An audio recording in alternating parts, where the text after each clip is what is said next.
Want to make a podcast? Spotify's got a platform that lets you make one super easily, then distribute it everywhere and earn even more money. All in one place, and it's for free. It's called Spotify for Podcasters, and here's how it works. Spotify for Podcasters lets you record and edit podcasts right from your phone or computer, so no matter what your setup looks like, you can start creating today. Then you can distribute your podcast to Spotify and everywhere else podcasts are heard. Video podcasts are also available on Spotify. With Spotify for Podcasters, you can earn money in a variety of ways, including ads and podcast subscriptions. Best of all, it's totally free with no catch. Ever since we discovered Spotify for Podcasters, we feel like having options like video podcasts, Q&A, and polls has let us be creative on a whole other level. I highly recommend you give it a try. So download Spotify for Podcasters app or go to www.spotify.com/podcasters to get started. What is up, X's and T podcast fans? It's Danny here. And you guys, I just turned 30. I turned 30 on October 14th. Yay! I've joined the 30s club. What's up? If you guys may have noticed, I kind of disappeared during that weekend, so I apologize, but I really needed to take some time to, one, celebrate, and two, just really reflect. 30 is a big deal. To me, 30 has been such a milestone. I remember when my own dad turned 30. I remember thinking 30 was so old. And now here I am. But before I get into my topic for today, I just want to thank everybody who has come and been a guest on this podcast, who's come to share their story, who has just continued to spread the message, whether it's spreading awareness against domestic violence, abuse, trauma, or the trauma that was experienced through Worldwide Dream Builders, Brit Worldwide, or any of the various Amway tools businesses. Your stories are so appreciated. And to everyone who supports the podcast, you guys are the best. I have cultivated such an incredible audience. I am just so grateful. But, today I am going to kind of touch on a few different things. I wanted to kind of reflect on how being raised by an abusive parent, but also how being in a cult kind of caused this midlife crisis. I hope to live longer than 60, but turning 30 got to be really scary, especially when I was around 27. I was 27 when I was fully out of the business, and I was like, okay, I've got 3 years. Well, I started to look back and I'm like, well, fuck, where'd my 20s go? You know? And I started to realize that, I had my son very young. My oldest, I was 19 when he was born. And, from then on, I just kind of had to be an adult, but I didn't know what the fuck I was doing. I got married really young and I never should have done that. And then I went on to parent my son by myself and have continued to for 10, almost 11 years now. And I never really had an opportunity to learn, what does the healthy adulthood look like? What are you supposed to do in your 20s? What the fuck are you supposed to do to accomplish life things? And it was really confusing and really scary. I mean, not too long after I had, left this marriage, it was so a year later, I would end up in this domestic violence relationship that would take over the next 4 years of my life. I was with Kyle really, we started talking in 2013, but, we got together in 2014. We lived together 2 months after knowing each other. And it was a lot, it was a whirlwind of emotions, and the abuse started very quickly. And you have to imagine during this time, I am trying to do everything I can to escape my abusive mother. I know there might be people out there who don't love that I use the term narcissist, but I'm going to be honest with you. I know what I'm saying when I say the word narcissist. I'm not just throwing this word around. We're hearing it more because I think that people are less afraid to speak up about it. We're learning the traits, we're learning and understanding that our abusers had this trait, and it is listed as a common trait amongst abusers. It doesn't just have to be narcissistic personality disorder. A lot of different disorders that are personality disorders specifically have narcissist traits, but also narcissism, from what I've read, can also be genetically passed down, and somebody can just be narcissistic sometimes. So when I'm saying these things, I just, again, want to give a quick disclaimer that I mean what I'm saying here. So I have this abusive mom who did not have her own life together. And I did not have a trusting, loving relationship with my dad that you guys see me have today. I look back and I really just didn't have a chance. And I'm not speaking, to be, quote, the victim of life, but, it's true. I was victimized from a young age and I had no idea what I was doing. I raised myself basically from the age 10 up until my mid 20s, if I'm being honest. And so I was with Kyle for a year and, I went home. And by the end of that year, I would become friends with my sponsor, Robert. It was the end of 2015, early 2016 that we started communicating. And 5 months later, I'm in a cult. So, I'm looking back at all of this time, and that's how many years? So, from the time I had my son until I was in the cult, that is 4 years.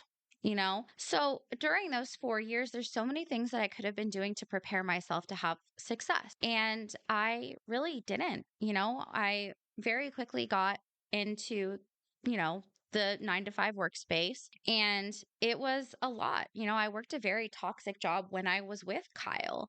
And it sucked because I had to go to work.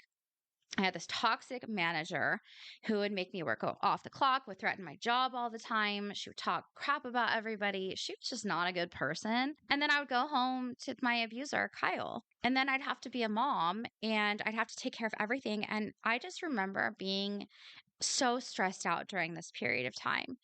And at no point was I really moving my life forward. I thought I was because I lived on my own, but I was so broke and broken. I was the one paying for everything. And I was the one who was taking all of those emotions onto myself. And so by the time I got into this cult, I was just so lost already. And then I spent 3 years in a cult. I was in Worldwide Dream Builders, which is an Amway line of affiliation. And so realistically, I was in Amway. They'll try to tell you you're not in Amway. Don't be in anything. No, we were definitely in Amway. So just so y'all know, I'm speaking based on my own personal opinions and my own personal experiences. Do I have beef with Amway and Worldwide? Yeah, absolutely I do. But I'm not here to defame them either. If you want to join those organizations, hey, good for you. I would definitely recommend listening to some stories ahead of time. Maybe just walk with caution, if you will. Other than that, everything that I say is alleged based on my own personal opinions and experiences. Anybody I talk about, their names have been changed. And I'm just kind of here to, chat about it. As I was really getting closer to my 30s, I really did start to look back on my time with Kyle and my time with the cult and my mom. And those three things really did a number on me. And it's frustrating to kind of look back and think, I spent a lot of time loving somebody who didn't love me back. I spent a lot of time trying to please somebody who was not capable of being pleased. And I spent time in this cult, not only wasting my time, but wasting so much of my money. They got a lot of money from me. If you guys haven't checked already, go through some of my Instagram posts at xsnt.podcast. I have a picture of a breakdown of how much roughly that I spent and brought in from Amway. And you'll see that my money going to these organizations, because some would go to Worldwide and some would go to Amway, very, very little came back to me. I really started to get scared because when I was in Worldwide, they taught us don't buy a house, don't invest in your 401k, don't spend your money on anything other than investing, quote, in yourself by buying business tools, books, and listening to the audios and really just putting everything you have into Amway. They would say things like, don't put all of your eggs in one basket in reference to your job, but they wanted you to put all of your eggs into their basket. So at this time, I'm not saving up money for a house. I'm not even thinking about buying a house because my mentors were saying that buying a house was bad. And then fast forward a few years later, and I'm 29 years old, and I'm like, holy shit, I am not where I personally believe where I should be. I don't own a house. I don't have a very good credit score. And I'm a fucking mess.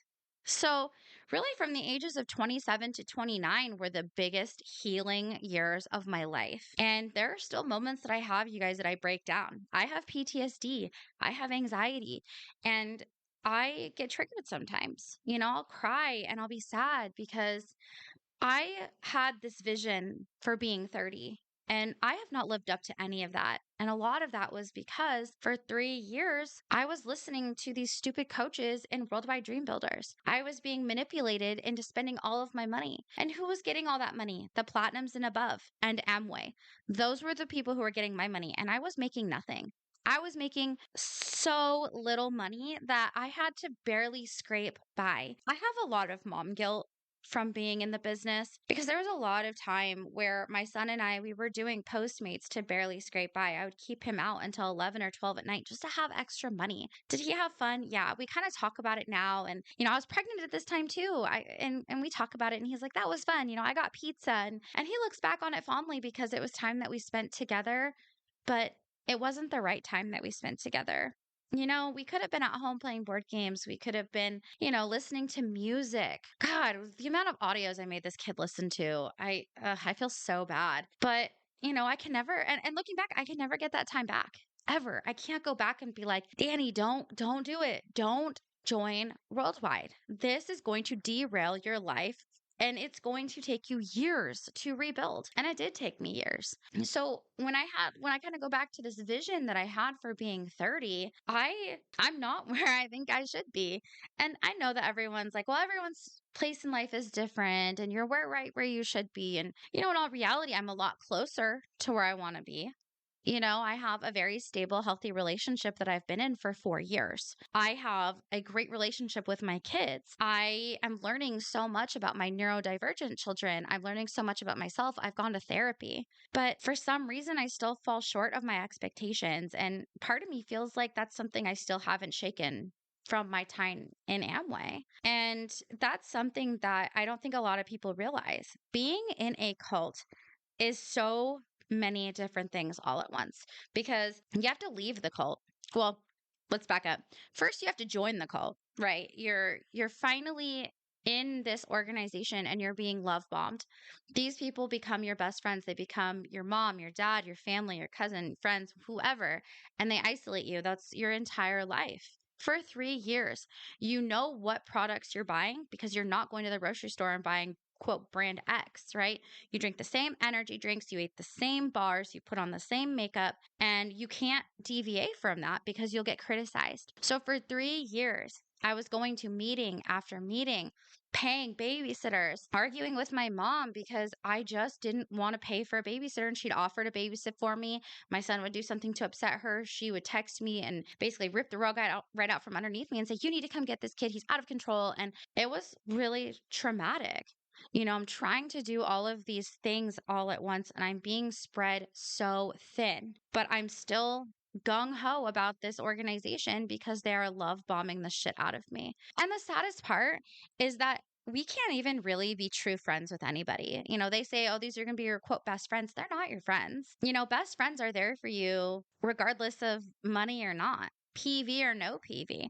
They don't say, oh, I don't befriend quitters. You know what I mean? Like my friends, like Rachel, who was on the podcast, or, like Macarena, who I have to shout out, she did my logo. She's been somebody that I've known for a long time. These are people that I have kept who have really just forgiven me through those moments of time where I was an asshole a lot of the time because of Amway. And I think about everybody who's a part of my life that I've had long term. And these are the people that are actually friends. These are the people that Amway always told me were not my friends. But where are the Amway people? They're not here. They didn't want me after I didn't do anything for them. That's not a friendship. That is a conditional relationship, And it really sucks because while you're in this business too, you become you become superficial friends with people called your cross line. And there were so many amazing, amazing people who were in my cross line that I think of today. And I'm like, man, I really hope they're doing well. And part of me wishes that they're out of the business, but that's not my business. It's not my concern. They're adults. They can make their own decisions. But man, some of those people, they were brainwashed just like me. So I don't have anything against them. It's really my personal upline and the platinums and above, and anybody who is keeping secrets or pushing this misogynistic agenda. That's the people I have issues with. And I do have to also believe that anybody who is still in that business, they do have a level of manipulative side to them. They're out manipulating people, trying to get people into this business. And sure, they're brainwashed, but they're also still a part of this really toxic organization, and it sucks. I reached out recently to an old cross line of mine thinking that they were out of the business, and come to find out they're still affiliated, and she is within my line of sponsorship. She knows a downline of Robert, actually, and she knows Jenny and Craig and all the way up the fucking line. And, she was somebody that I really liked.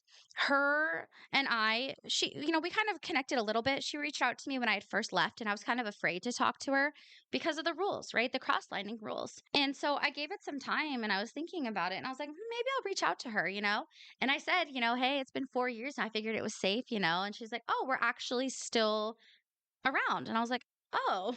And then I told her about the podcast. And quite frankly, she didn't even ask why I left. She didn't even ask about why Jess left. I don't even think she knows that me and Jess are like still friends. I was just baffled by that because this person is claiming to want to be my friend, but there's no genuine curiosity about like, hey, what happened?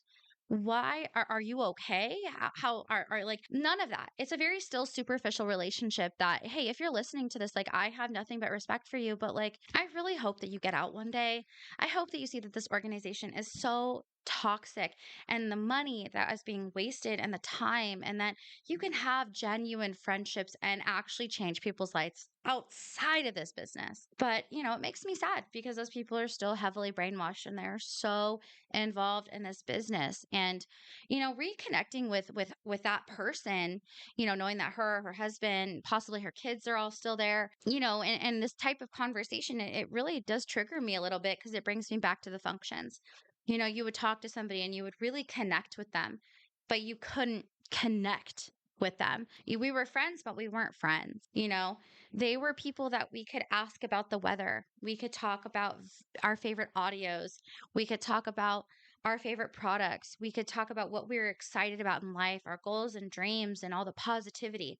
But you could look at someone, know they're not okay, and you wouldn't be able to say, hey, are you okay? No, you have to edify their upline. You have to talk nothing but positive. And as great as that sounds, it's not great because a lot of us were hiding so many dark secrets inside because our upline says we can't talk about it. And even our upline, when we try to talk to them about it, they're giving us such bad advice. None of these people are qualified to give the advice that they're giving on marriages, relationships. Even when a domestic violence survivor goes up to their upline and says, I want to get back with my abuser, they should have never entertained that thought. Ever should they have entertained that thought. And I look at that moment, and even when Kyle texted Jenny and said that he cheated on me, she said I had to forgive him. She said I should forgive him.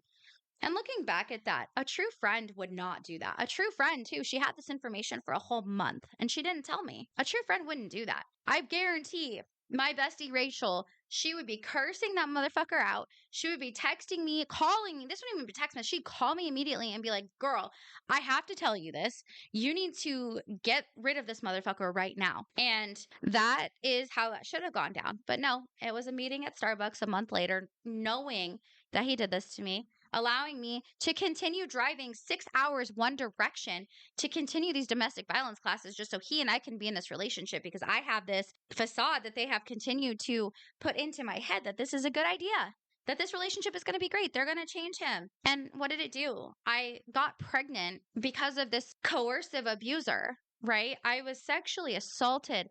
I was just so much had happened that was not consensual. I'll leave it there. But, just so many horrendous traumatic things had happened because this couple is not fucking qualified to give advice. Okay? They're not. And honestly, my best friend, she would say, girl, you need to go to therapy. Like, call the domestic violence hotline. Like, I really think you should stay away from this person. She'd be very careful about the situation because that's what real people do. That's what real friendships are. That's what people do. And it just I'm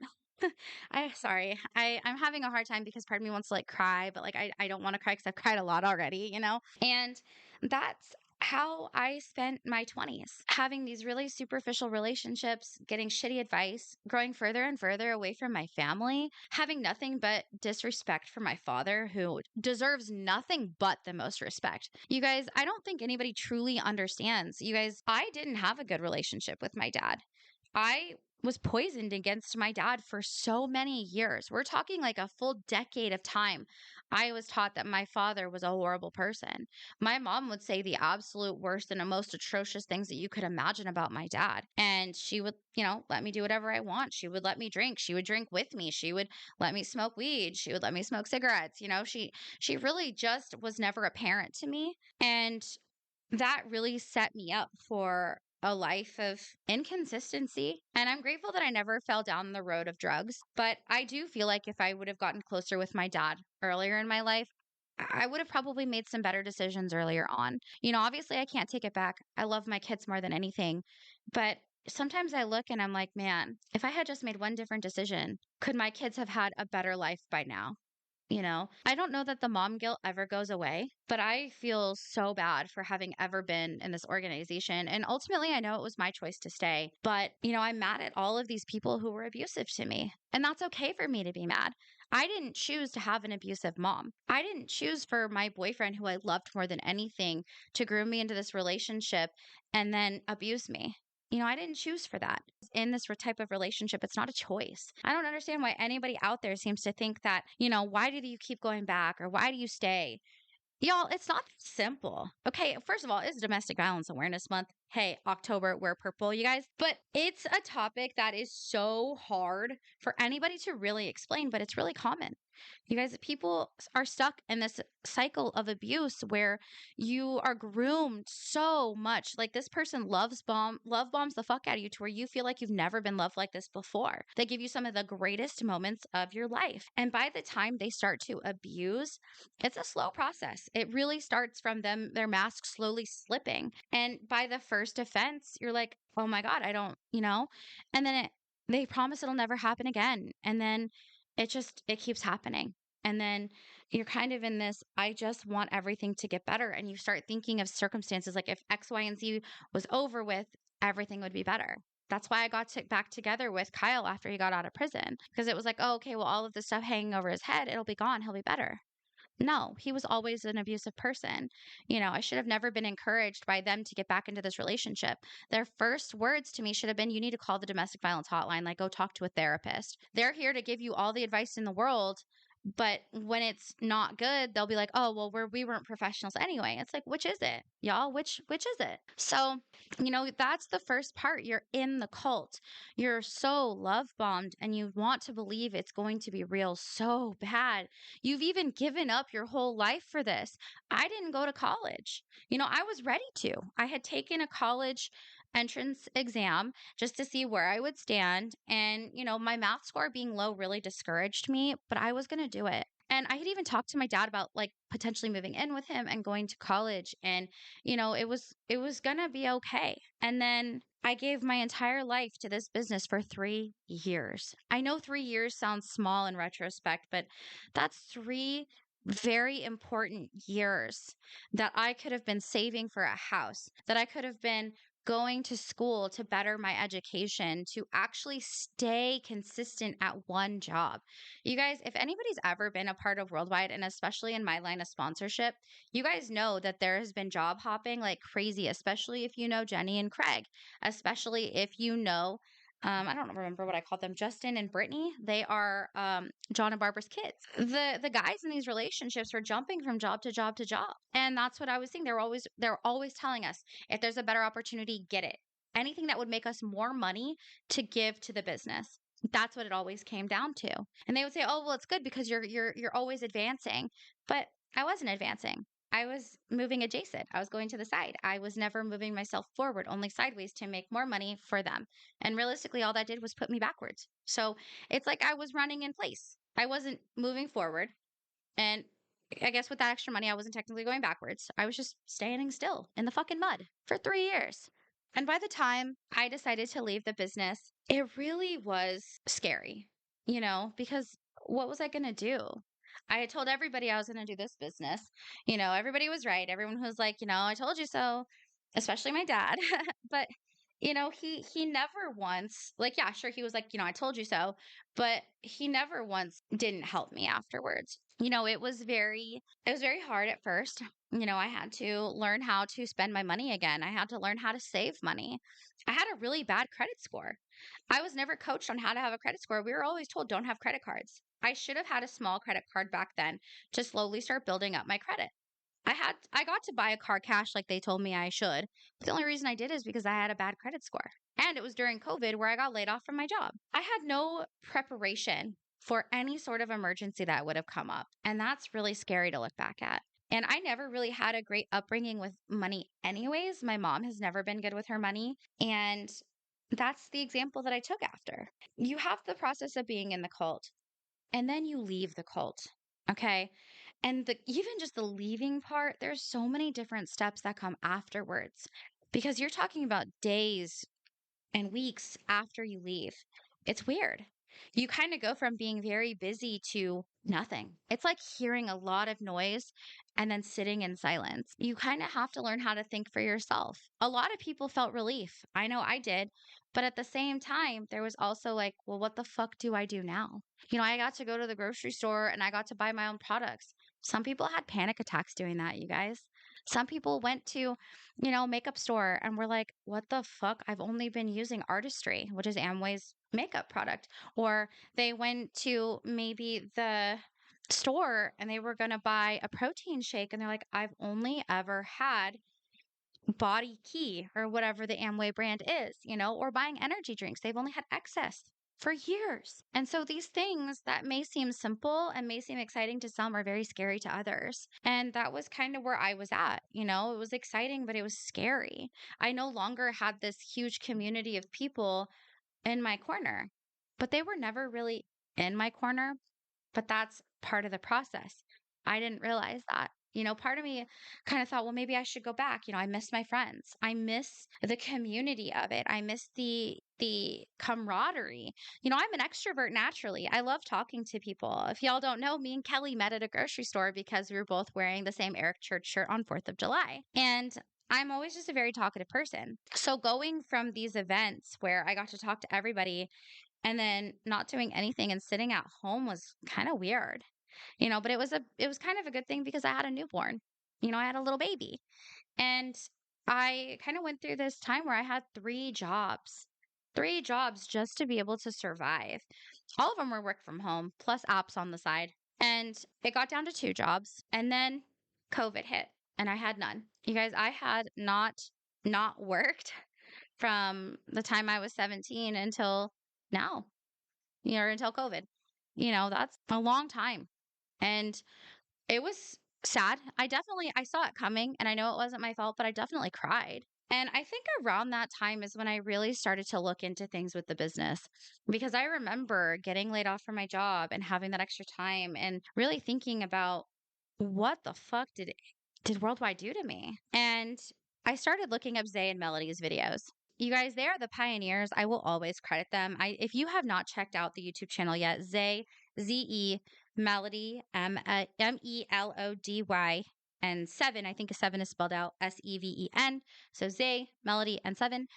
Their videos are incredible. I really started to understand what was going on. And Martha Reyes, too. I don't think her channel is active anymore either. And you guys, I don't think these people are inactive because of any sort of legal reasons. I know I get that question a lot, but I think it's personal reasons. I've never heard of any legal proceedings happening with them, but they're the pioneers. Their videos will always be relevant. So if you haven't checked them out, definitely go check them out. But that was kind of the next phase. I was kind of in this whirlwind of emotions of, well, what do I do now to I need to understand what the hell happened to me. So I'm going through their videos and I'm like, oh my gosh, yeah, this is wild. And so I'm joining this Facebook group as well that they had back then that they were actively posting in. And I'm seeing people left and right just say, I'm so glad I left this business, kind of coming to the understanding that, oh shit, no, I was definitely in something bad.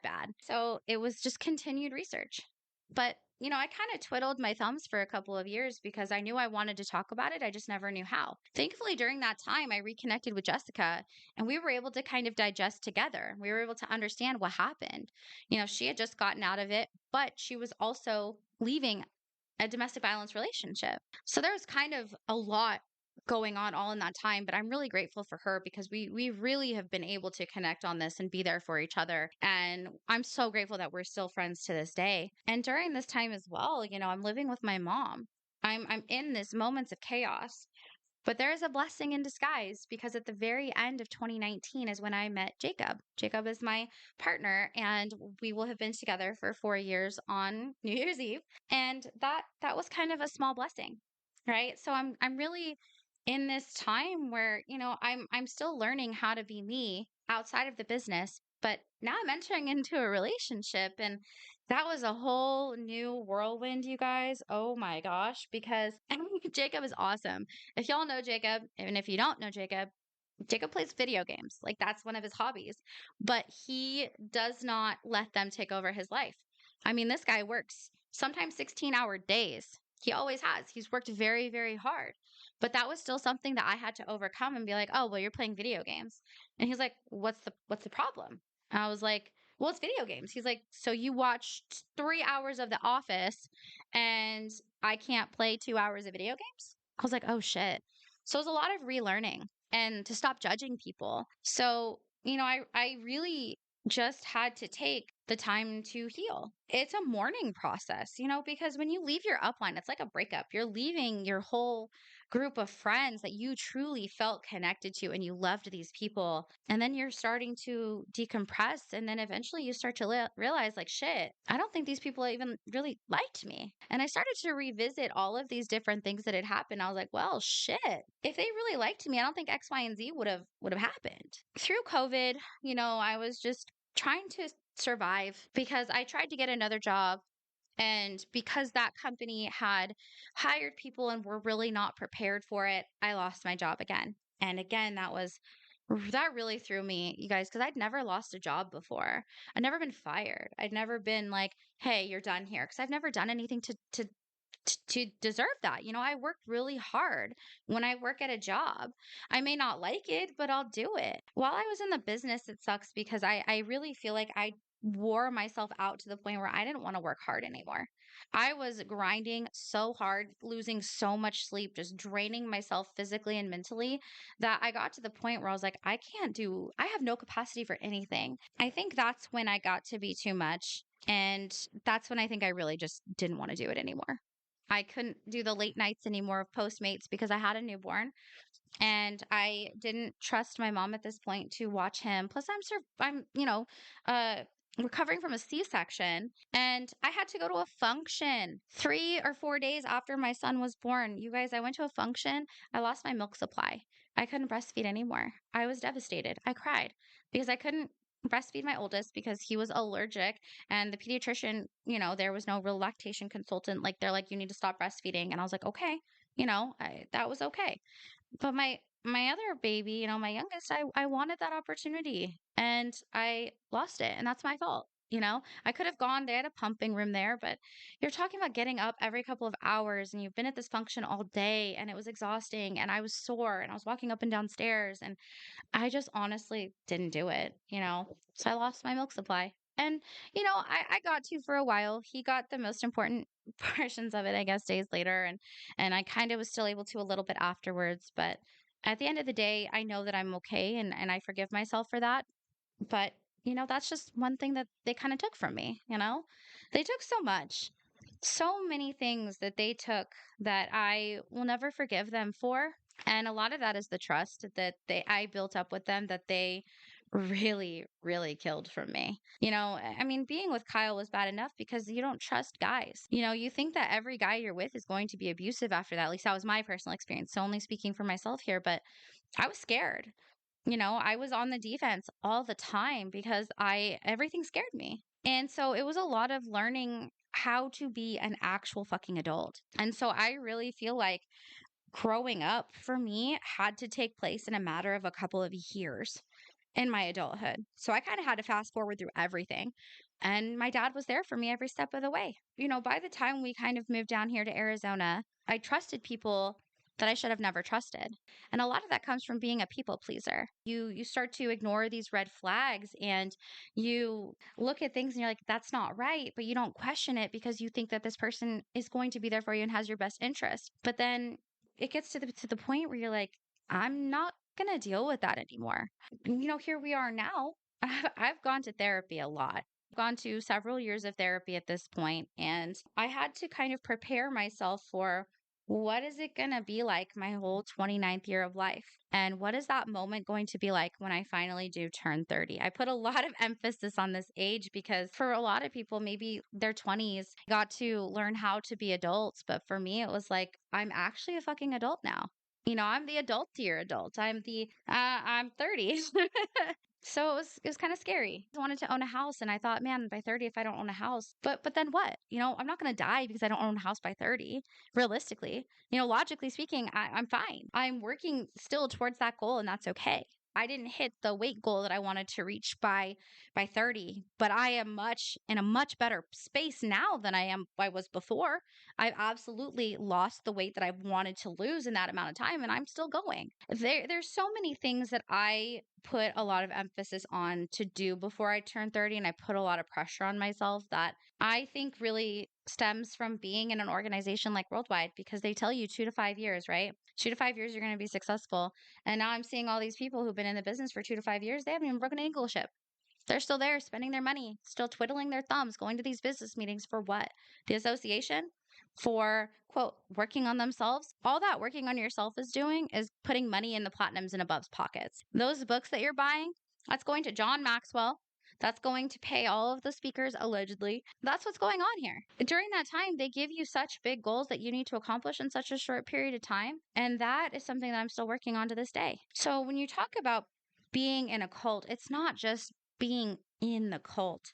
There's a lot of recovery afterwards. I mean, I was in for 3 years. It's taken me 4 years additionally after that to recover, to get back to my financial standing, to get back emotionally where I should be, to just be able to thrive again. It's the same for domestic violence. I don't know that I'll ever be over it. I don't know that I will never have another panic attack because, I have them still. I don't know that I will ever truly feel safe, but I'm working on it. So I've just kind of been thinking a lot about how these things caused me to have such a severe emotional response to turning 30. Something that's so natural, you guys. It's 30. It's exciting. I'm a whole new decade into my life. I hear 30s is great. I really am in a good spot. But these types of organizations, these types of toxic relationships, these toxic parents, you guys, they exist. It's okay that we talk about them. And I think the biggest thing is just to understand that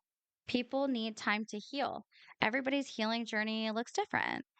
And I think it's important to spread awareness about domestic violence. I think it's important to spread awareness about parents who are abusive, especially moms. You guys, we put moms on a fucking pedestal. And I never want to be like my mother. That is my biggest dream in life. I want to be like my dad. I want to be like my stepmom, but I don't want to be like my mom. And I don't ever want to be a partner like Kyle was. And I never, never want to try to manipulate someone the same way that that fucking cult did. And all I can do is do better. But spreading awareness about these things will hopefully help somebody else who is either still in the business, maybe being approached by the business. Maybe they're seeing some red flags in a partner, or maybe they just have a hard time speaking about the fact that they had an abusive parent. These are all very, very tough topics. Trauma, SA, all of these different things are so hard to talk about, but I'm grateful that I have this platform now that I can just kind of openly talk. I'm just grateful for everybody who's listening. I'm grateful for everybody who has continued to come and support me and support my guests and be a guest and just willing to tell me your stories